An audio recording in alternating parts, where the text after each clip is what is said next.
Halo semua, ketemu lagi. Hari ini kita bakal ngebahas sebuah analisis yang judulnya lumayan bikin kaget, Indonesia dalam mode penghancuran diri. Wah, judulnya keras banget ya. Tapi coba kita lihat bareng-bareng data di baliknya. Di satu sisi, kita disuguhi visi masa depan yang keren, kota yang hijau, yang modern. Tapi di sisi lain, kita lihat kenyataannya, eksploitasi alam besar-besaran. Nah, ini dia paradoks utama negara kita. Sebuah negeri yang kaya raya sumber daya alamnya, tapi kok rakyatnya malah makin terbebani sama utang dan pajak? Aneh kan? Kenapa ini bisa terjadi? Kalimat ini nih, ini benar-benar merangkum semua masalah yang akan kita bedah hari ini. Sebuah ironi yang, menyakitkan. Dan kita akan coba cari tahu, apa sih akarnya? Oke, kita masuk ke bagian pertama. Negeri kaya, rakyat terbebani. Yuk, kita lihat dulu, seberapa kaya sih negeri kita ini? Dan kenapa manfaatnya kayak nggak nyampe ke kita? Udah bukan rahasia lagi kalau Indonesia itu raksasa pertambangan dunia. Kita produsen nikel terbesar, eksportir batubara utama, timah nomor 2 di dunia. Logikanya, negara kita harusnya kaya raya dong. Tapi, pertanyaannya selalu sama, duitnya kemana? Nah, pertanyaan tadi membawa kita ke bagian kedua. Mas mengalir keluar. Di sini kita akan lihat bukti gimana uang itu bocor dan mengalir ke luar negeri. Coba deh lihat gambar ini. Ini metafora yang pas banget. Ember bocor. Bayangin ya, total nilai ekspor tambang kita di tahun 2023 itu antara 70–85 miliar dolar AS. Gede banget, tapi lihat cangkir kecil di bawahnya. Nah, cuma segitu yang diterima negara. Sisanya yang ngalir keluar jadi keuntungan perusahaan asing dan dividen. Bocor, beneran bocor. Dan ini angkanya. Bikin melongo. Negara kita cuma dapat sekitar 25% dari total nilai ekspor tambang sebagai pendapatan. Cuma 1/4, 3/4-nya ya dibiarin lepas gitu aja. Kalau kita bandingkan sama negara lain, makin kelihatan anehnya. Lihat deh grafik ini. Porsi negara kita atau government take cuma 25%. Coba bandingin sama Australia yang 35%, Chile 50%, bahkan Tiongkok bisa sampai 60%. Ini tuh bukan kecelakaan ya, ini adalah pilihan kebijakan. Kita sadar memilih angka yang paling rendah. Jadi, berapa banyak uang yang hilang?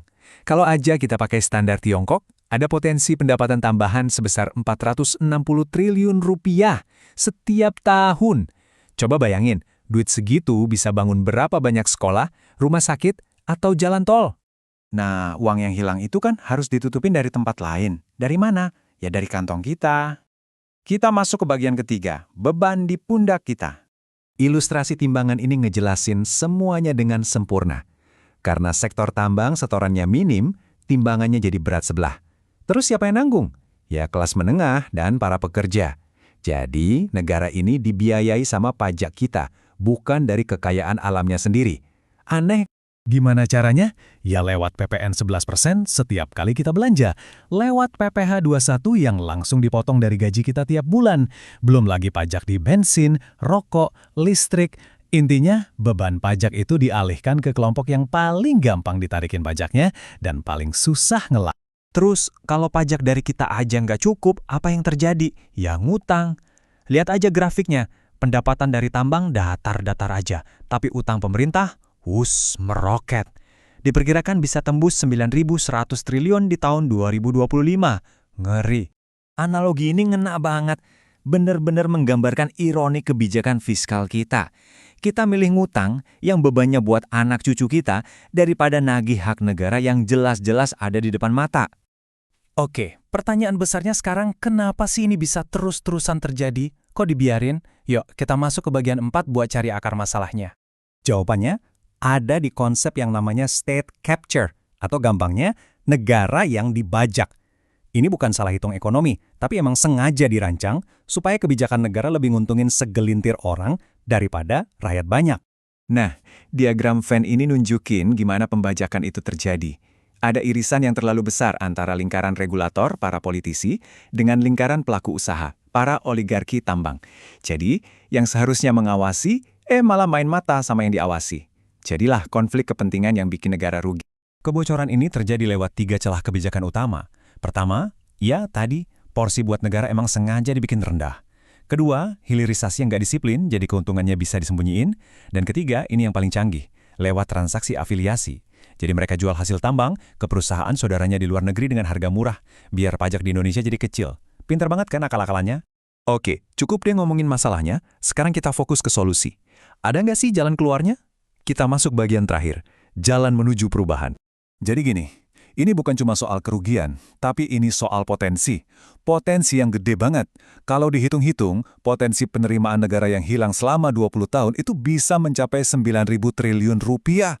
9.000 triliun, itu harta karun yang bisa mengubah nasib bangsa ini. Coba bayangin, dengan uang sebanyak itu kita bisa ngapain aja? Wah, kita bisa bikin dana abadi negara kayak Norwegia.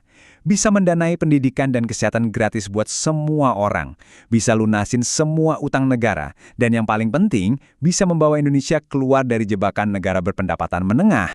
Jadi pada akhirnya, kita semua dihadapkan pada dua pilihan jalan yang sangat berbeda.